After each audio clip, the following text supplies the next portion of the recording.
नमस्कार, हेल्थ 24 में आपका स्वागत है। मैं हूं पल्लवी झा। एक बार फिर दुनिया पर एक खतरनाक बीमारी का संकट मंडराने लगा है। आज इस शो के जरिए आपके डर को खत्म कर रहस्यमयी बीमारी पर जागरूक करना जरूरी है। क्या आपको पता है कि एक बार फिर चाइना से फैल सकती है एक गंभीर बीमारी जो बच्चों को बना रही है अपना शिकार। उत्तरी चाइना में वायरस से कराह रहे हैं लोग। चाइना के स्टेट काउंसिल ने यह चेतावनी जारी की है कि आने वाले महीने में हालात खराब और ज्यादा दिखेंगे और उसके आसार भी दिख रहे हैं। जबकि अभी कोरोना महामारी से लोग उभरे ही थे, लेकिन फिर से चाइना में लोग पीड़ित हो रहे हैं एक नई और गंभीर बीमारी से, या यूं कहे रहस्यमयी बीमारी से, क्योंकि चाइना फिर से डेटा को छुपा रहा है। हालांकि प्रोमेड एक संस्था है जो इंसान और जानवरों की बीमारी के फैलाव पर नजर रखती है और दिसंबर 2019 में कोरोना को लेकर दिया था अलर्ट। इस बार भी प्रोमेड ने दिया है अलर्ट, जिसके बाद WHO ने संज्ञान लिया और अलर्ट जारी किया। तो आइए इस गंभीर समस्या को लेकर अपने एक्सपर्ट से चर्चा करते हैं कि किस तरीके से ये रहस्यमयी बीमारी बच्चों को शिकार बना रही है और क्या इसकी आंच भारत तक आ सकती है। इसी पर बात करने के लिए आज हमारे साथ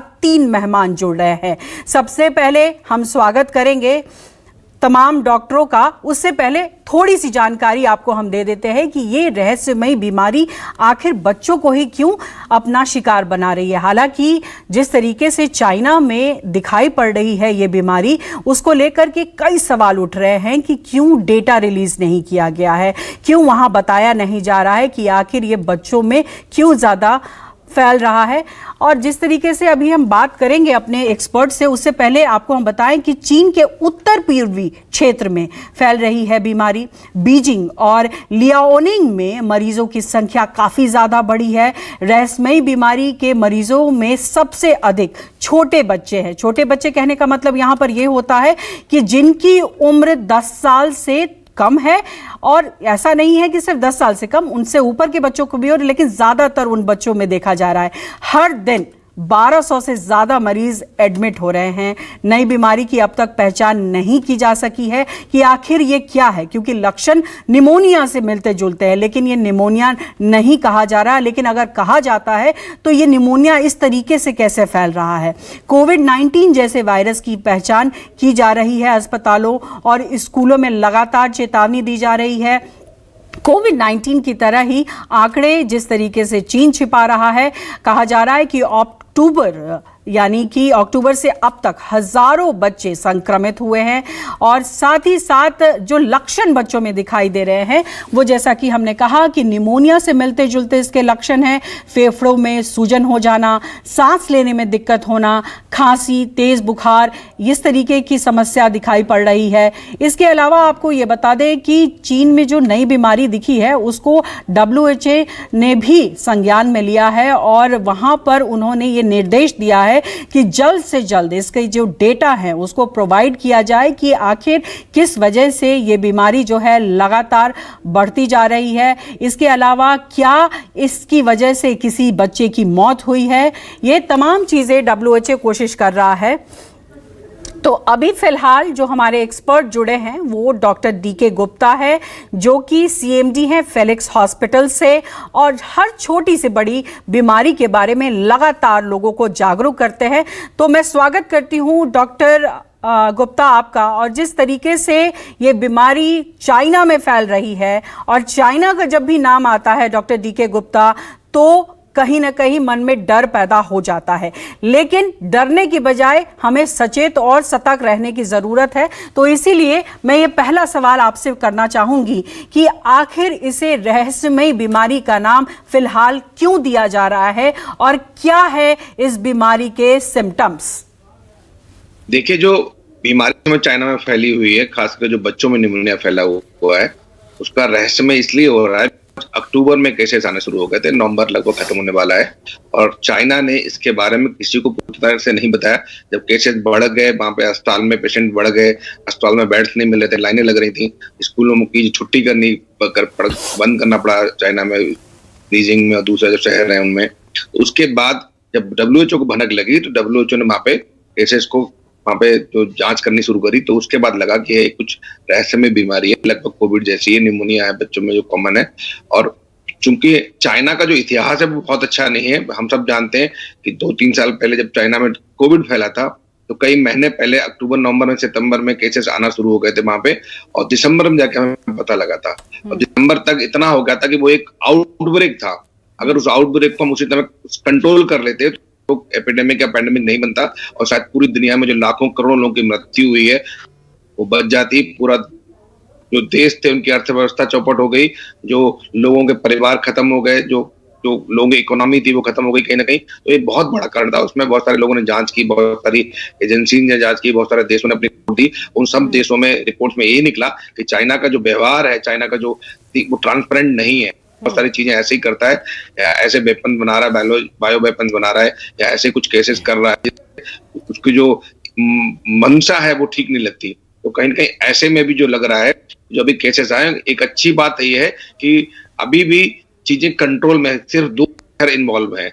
अभी भी अगर चाइना सबको अच्छे से बता देता, यूनिसेफ है, WHO है, अगर ये लोग मिलके वहां जांच करते हैं, पूरे रिपोर्ट देखते हैं कौन सा पॉजिटिव एजेंट है, वायरस है, बैक्टीरिया, नॉर्मली अभी जो बात चल रही है, माइकोप्लाज्मा हो सकता है, रेस्पिरेटरी सिंसिल वायरस, RSV वायरस जिसको बोलते हैं वो हो सकता है, या कोई दूसरा वायरस हो सकता है। तो वो पता करने की जरूरत है। अगर वो वायरस है, उसको आइसोलेट करने की जरूरत है, उसके बाद उसका जीनोम देखने की जरूरत है। कोई म्यूटेशन तो नहीं है, क्योंकि हो सकता है सेम वायरस हो, बट अगर कभी कभी म्यूटेशन होने से उस वायरस की जो इन्फेक्टिविटी रेट है वो बढ़ जाता है। यही तो सवाल है डॉक्टर गुप्ता कि जिस तो ये सब जांच करने की जरूरत है, उसके बाद ही पता चलेगा कि हमें आगे क्या इस पे लाइन ऑफ एक्शन लेना चाहिए। जी बिल्कुल, जिस तरीके से बच्चों को चपेट में ले रही है, अगर जब तक चाइना इसके डिटेल शेयर नहीं करेगा, डेटा देगा नहीं, तब तक बड़ी समस्या है इस बीमारी को समझ पाना।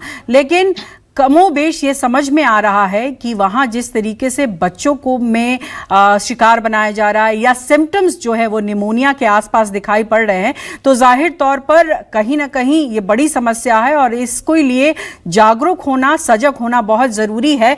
डॉक्टर नेहा रस्तोगी, आपका भी बहुत बहुत स्वागत है। इंटरनल मेडिसिन में सीनियर कंसल्टेंट है फोर्टिस अस्पताल में। डॉक्टर, यहाँ पर माइकोप्लाज्मा निमोनिया की बात की गई है, इसको जरा समझाएं कि ये किस तरीके की समस्या होती है। अगर ये समस्या है तो क्या इसमें जो डेथ का खतरा होता है वो कितना होता है? जी, जो चाइना का मिस्टीरियस आउटब्रेक लिंक किया जा रहा है वो माइकोप्लाज्मा निमोनिया से काफी हद तक पॉसिबल हो सकता है। अभी भी ये कंफर्मेशन या पुष्टि, जैसा कि सर ने बताया, नहीं की गई है। माइकोप्लाज्मा निमोनिया एक अलग तरीके का बैक्टीरिया होता है। ये यूजुअल बैक्टीरिया से थोड़ा सा हटके होता है, क्योंकि ये बोला जाता है कि इट्स अ लाइट। इनफैक्ट इससे कहने वाले निमोनियाज को भी हम अक्सर वॉकिंग निमोनिया कहते हैं, कि यूजुअली जो मरीज है वो चलता फिरता ओपीडी में आता है, अपना नॉर्मल तरीके से फ्लू का बुखार जैसा होता है।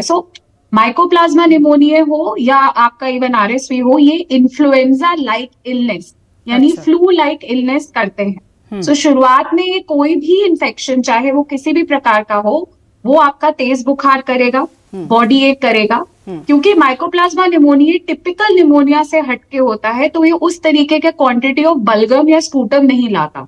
इसमें अक्सर बहुत ही स्लो खांसी या ड्राई कफ ज्यादातर रहता है।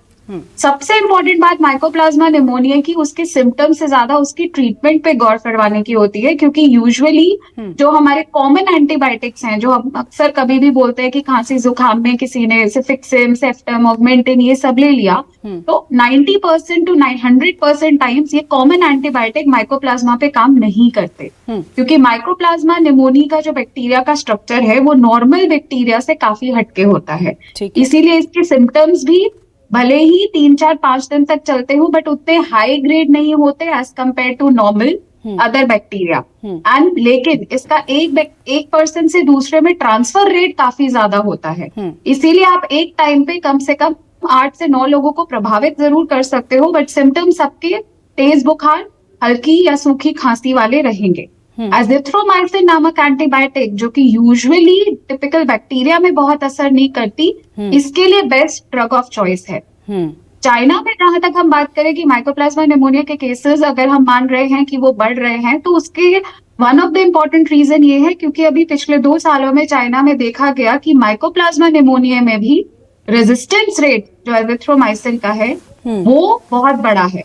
2% से यहाँ पर 7% थोड़ा सा मैं एक और स्पष्टता चाहूंगी जो हमारे दर्शक सुन रहे हैं।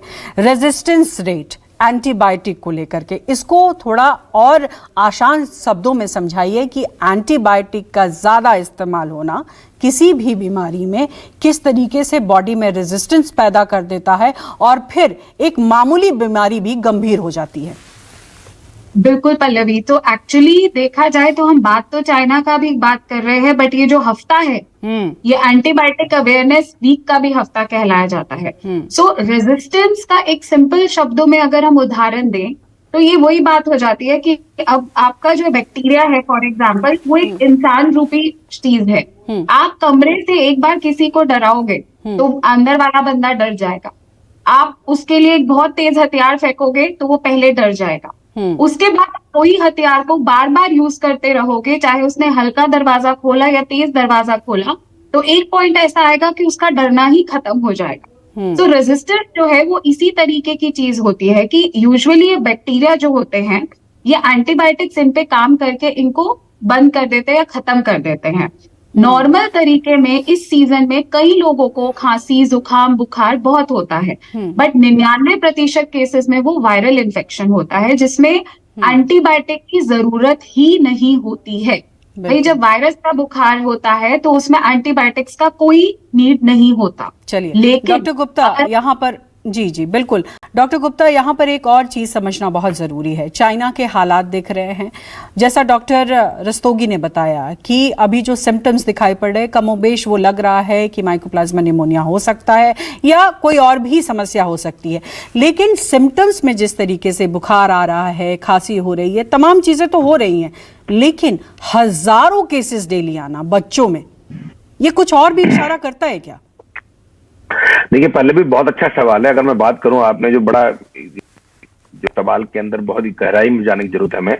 जैसे एकदम सडनली आउटब्रेक हुआ तो नंबर ऑफ केसेस सडनली बढ़ गए वहां पे और हॉस्पिटलाइजेशन रेट भी बढ़ गया। इसका मतलब जो बीमारी है वो थोड़ा सीरियस है, उसमें जो वायरस है जिसकी हम बात करें वो वायरुलेंट है, ठीक है। उसका इन्फेक्शन रेट मतलब जो बढ़ने की क्षमता है, इन्फेक्शियस है, वो हाईली इन्फेक्शियस है, मतलब तेजी से फैल रहा है। तो कहीं ना कहीं इन कई सारे पहलुओं बात करने की जरूरत है। और कौन सा वायरस है, बैक्टीरिया, ये भी कंफर्म नहीं। माइकोप्लाज्मा हो सकता है, आरएसवी हो सकता है, तो ठीक है, बट बहुत सारे वायरसेस फैल रहे होते हैं। जैसे डॉक्टर ने बताया कि ILI लाइक इलनेस बोलते हैं लोग, इन्फ्लुएंजा लाइक इलनेस, इसके अंदर बहुत सारे वायरसेस होते हैं। कौन सा वायरस है, पहले तो वो वायरस पता होना चाहिए हमें, फिर उसको आइसोलेट करना चाहिए।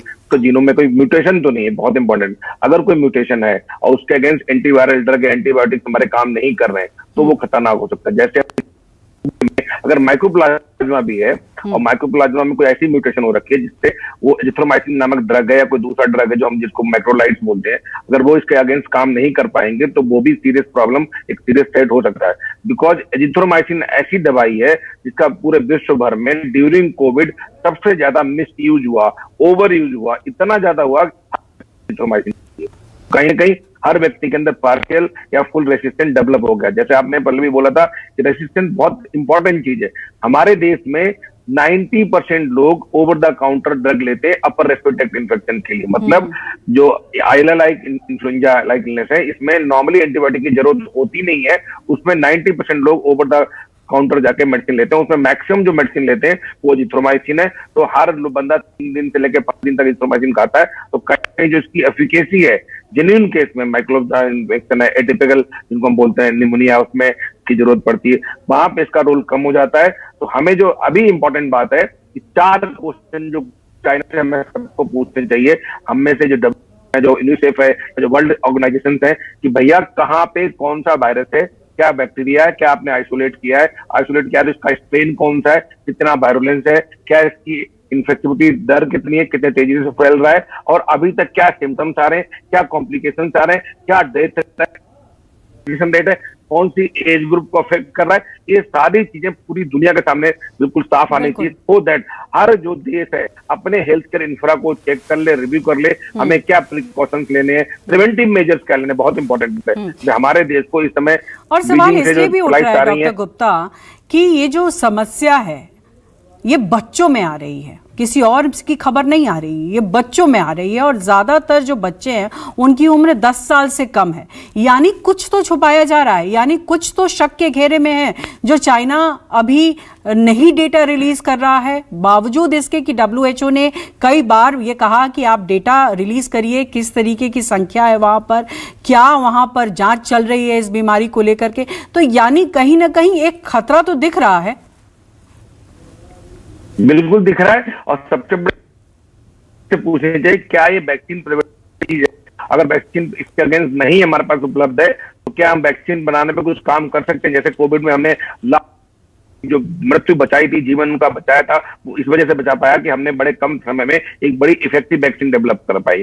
तो कहीं ना कहीं इन सब सवालों का हमें चाइना से जवाब पूछना चाहिए। और जो बाहर की टीम है, इंटरनेशनल टीम है, डेलीगेट्स जाके, जैसे डॉक्टर साहब हैं, इंटरनल मेडिसिन के लोग हैं, माइक्रोबायोलॉजिस्ट हैं, रेस्पिरेटरी मेडिसिन के लोग हैं, पीडियाट्रिशियन है, पीडियाट्रिक इंटेंसिविस्ट हैं, इन सबको जाके वहां पे सर्वेलेंस करना चाहिए। मतलब वहां पे देखना चाहिए कि वहां पे किस तरह के लोग रहते हैं, क्या खान पीन है, इसका सोर्स ऑफ इन्फेक्शन कहाँ से स्टार्ट हुई। जैसे हमने कोविड में देखा था कि जो वहां पे जो बहुत बड़ी लैब थी, जो खतरनाक लैब जिसमें वायरस और उन सबका जेनेटिक री इंजीनियरिंग करी जाती थी, लैब के आसपास वहां पे एक मार्केट था। उस मार्केट में बहुत सारे चमगादड़ और बहुत सारे ऐसे एनिमल जो उनका मांस बेचा जाता था, वहां से सोर्स था, वहां से फैला था और वो फैलते फैलते पूरी दुनिया में फैल गया। तो सोर्स ऑफ इन्फेक्शन क्या है, इन्फेक्शन किस तरह है, क्या बच्चों के अलावा और लोग इन्फेक्ट हो रहे हैं? कोमोबिड लोग हमारे बहुत सारे हैं जो 60+, 65+, हमारे क्या पूरे विश्व में होते हैं, जिनको डायबिटीज, हाइपरटेंशन, अस्थमा है, क्या इन लोगों को इन्फेक्ट तो नहीं कर रहा है? तो ये सारी स्टडी होनी चाहिए,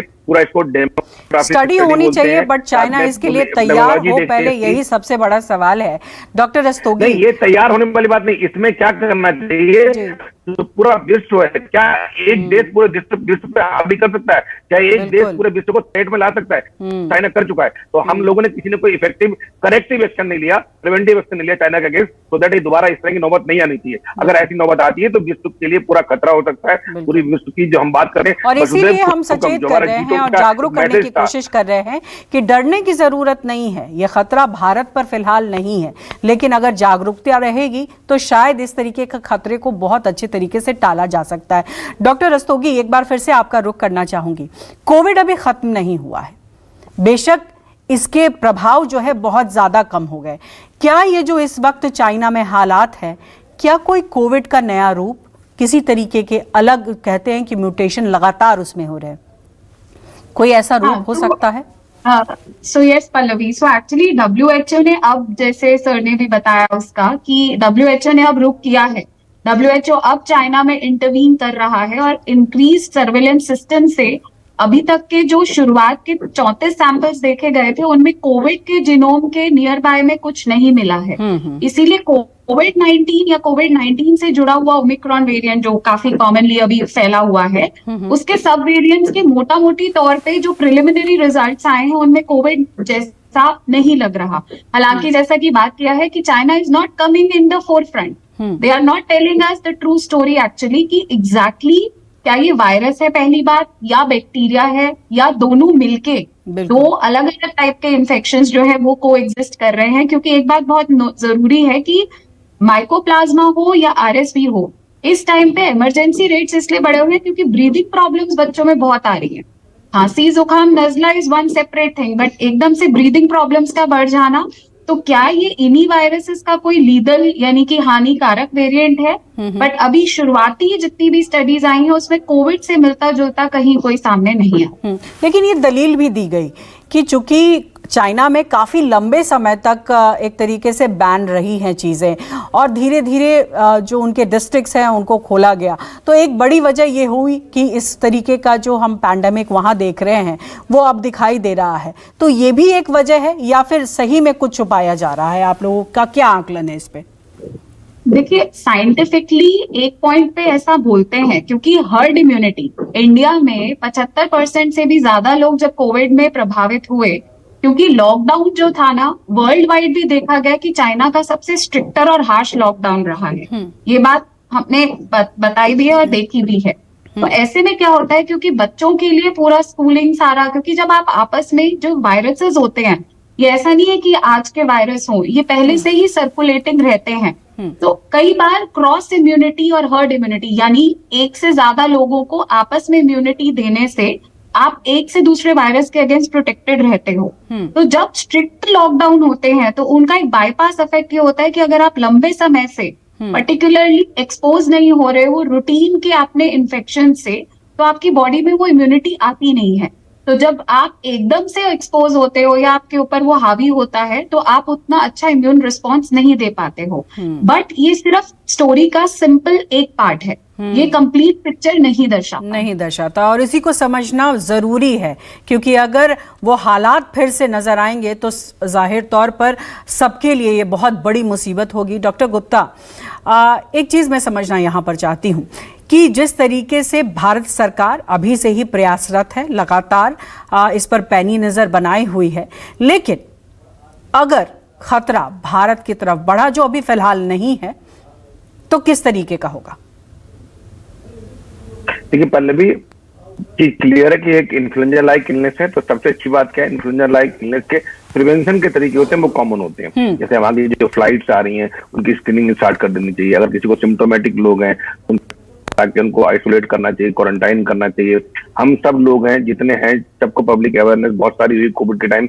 जो कोविड अप्रोप्रिएट बिहेवियर थे, जिसमें हैंड हाइजीन है, बार बार हाथ अच्छे से धोने हैं, नाक मुंह आंख को नहीं छूना है, खांसते छींकते समय रेस्पिरेटरी हाइजीन का फॉलो करना है, मतलब कोहनी पे खांसना छींकना है या मास्क ला के जाना है। अगर आपको सिम्टम्स है तो घर में रहना है। ये चीजें हमारे कल्चर में आनी चाहिए और बच्चों को, बड़ों को, सबको सिखानी चाहिए। भीड़ भाड़ वाले इलाकों से बचना है हमें, इन सब चीजों को ध्यान है। दूसरा प्रिवेंटिव मेजर और हम क्या ले सकते हैं कि जितने बच्चे हैं, खासकर बच्चों में ही हो रहा है, बच्चों में बहुत सारे निमोनिया के वैक्सीन होते हैं, जैसे हिब निमोनिया होता है, निमोकोकल निमोनिया होता है, फ्लू का वैक्सीन आता है। तो कहीं ना कहीं इन वैक्सीन को लगा के बच्चों के अंदर प्रिवेंशन बढ़ा सकते हैं। कभी कभी डुअल इन्फेक्शन होते हैं और जैसे डॉक्टर साहब ने बताया कि बहुत सारे वायरसेस में क्रॉस इम्यूनिटी होती है या बैक्टीरिया में क्रॉस इम्यूनिटी होती है। अगर मान लीजिए मुझे फ्लू का इन्फेक्शन लग रहा है तो हो सकता है मैं कोविड से कुछ हद तक प्रोटेक्ट हो जाऊं बिकॉज ऑफ जो फ्लू के अगेंस्ट जो मेरी इम्यूनिटी डेवलप हो चुकी है, तो क्रॉस इम्यूनिटी डेवलप हो जाती है।